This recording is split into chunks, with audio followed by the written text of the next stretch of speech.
بسم اللہ الرحمن الرحیم۔ السلام علیکم۔ بیان کیا جاتا ہے کہ کسی شخص نے کسی دوست سے 3000 دینار قرض لیا اور واپسی کی تاریخ مقرر ہو گئی، مگر ہوتا وہی ہے جو اللہ تعالیٰ کو منظور ہوتا ہے۔ ہوا کچھ یوں کہ اس شخص کا کاروبار دیوالیہ ہو گیا اور وہ بالکل کنگال ہو کر رہ گیا۔ قرض دینے والے نے مقررہ تاریخ پر پہنچ کر قرضے کی واپسی کا مطالبہ کیا۔ مقروض نے معذرت چاہی کہ بھائی میں مجبور ہوں، میرے پاس کوئی چیز نہیں ہے۔ قرض دینے والے نے قاضی کے ہاں دعویٰ دائر کر دیا۔ قاضی صاحب نے اس مقروض کو طلب کیا اور سماعت کے بعد اس مقروض کو 1 ماہ کی مہلت دی اور فرمایا کہ اس قرضے کی واپسی کا انتظام کرو۔ مقروض عدالت سے باہر آیا اور سوچنے لگا کہ کیا کروں۔ اسی دوران اس سے رسول اکرم صلی اللہ علیہ وآلہ وسلم کا ارشاد گرامی یاد آیا کہ جس بندے پر کوئی مصیبت، کوئی پریشانی آ جائے تو وہ مجھ پر درود پاک کی کثرت کرے، کیونکہ درود پاک مصیبتوں اور پریشانیوں کو لے جاتا ہے اور رزق بڑھاتا ہے۔ پھر ہوا یوں کہ اس نے اٹھتے بیٹھتے درود پاک پڑھنا شروع کر دیا۔ کرتے کرتے 27 دن گزر گئے تو اسے رات کو ایک خواب دکھائی دیا۔ کوئی کہنے والا کہتا ہے کہ اے بندے، تو پریشان نہ ہو، اللہ تعالیٰ کارساز ہے، تیرا قرض ادا ہو جائے گا۔ تو علی بن عیسیٰ وزیر سلطنت کے پاس جا پہنچا اور جا کر اسے کہا کہ قرض ادا کرنے کے لیے مجھے 3000 دینار دے دیں۔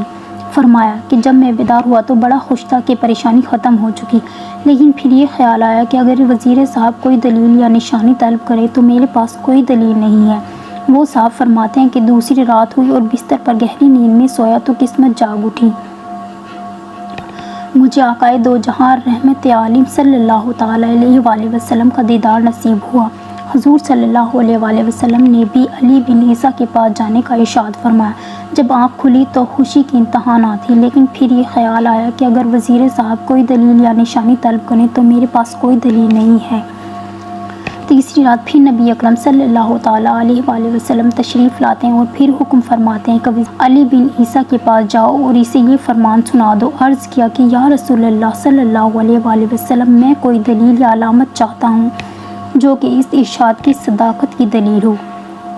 یہ سن کر حضور صلی اللہ علیہ وآلہ وسلم نے فرمایا کہ اگر تجھ سے کوئی علامت دریافت کرے تو کہہ دینا کہ اس کی سچائی کی علامت یہ ہے کہ آپ نماز فجر کے بعد کسی کے ساتھ کلام کرنے سے پہلے درود پاک کا تحفہ دربار رسالت صلی اللہ علیہ وآلہ وسلم میں پیش کرتے ہو، جسے اللہ تعالیٰ اور کرامن کاتبین کے سوا کوئی نہیں جانتا۔ یہ فرما کر سید عالم صلی اللہ تعالیٰ علیہ وآلہ وسلم تشریف لے گئے۔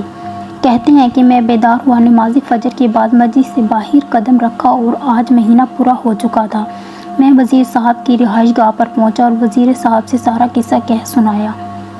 جب وزیر صاحب نے کوئی دلیل طلب کی اور میں نے حضور صلی اللہ علیہ وآلہ وسلم کا ارشاد سنایا تو وزیر صاحب خوشی اور مسرت سے چمک اٹھے، فرمانے لگے کہ مرحبا یا رسول اللہ، اور پھر وزیر صاحب اندر گئے اور 9000 دینار لے کر آئے۔ ان میں سے 3000 گن کر میری جھولی میں ڈال دی اور فرمایا کہ یہ 3000 قرضے کی ادائیگی کے لیے ہیں۔ پھر 3000 دینار اور دیے کہ یہ تیرے بال بچے کا خرچ، اور پھر 3000 اور دی اور فرمایا یہ تیرے کاروبار کے لیے ہیں۔ پھر وہ صاحب فرماتے ہیں کہ میں وہ رقم لے کر سیدھا قاضی صاحب کی عدالت میں پہنچا اور جب فریقین کو بلاوا ہوا تو میں قاضی صاحب کے ہاں پہنچا اور دیکھا کہ قرض دینے والا بھی وہاں موجود کھڑا ہے۔ میں نے 3000 گن کر قاضی صاحب کے سامنے رکھ دیے۔ اب قاضی صاحب نے سوال کر دیا کہ بتا، تو اتنی دولت کہاں سے لے کر آیا ہے، حالانکہ تو مفلس اور کنگال تھا۔ انہوں نے سارا واقعہ بیان کر دیا۔ قاضی صاحب یہ سن کر خاموشی سے اٹھ گئے اور گھر سے 3000 دینار لے کر آ گئے اور فرمایا کہ ساری برکتیں وزیر صاحب ہی کیوں لوٹ لے، میں بھی اسی سرکار کا غلام ہوں، تیرا یہ قرض میں بھی ادا کر دیتا ہوں۔ جب صاحب دین قرض لینے والے نے ماجرا دیکھا تو وہ بولا کہ ساری رحمتیں تم لوگ ہی کیوں سمیٹ لو، میں بھی ان کی رحمت کا حقدار ہوں۔ یہ کہہ کر اس نے تحریر کر دیا کہ میں نے اس کا قرض اللہ اور رسول صلی اللہ علیہ وآلہ وسلم کے لیے معاف کر دیا۔ اور پھر مقروض نے قاضی صاحب سے کہا کہ آپ اس کا شکریہ لیجیے، اپنی رقم سنبھال لیجیے۔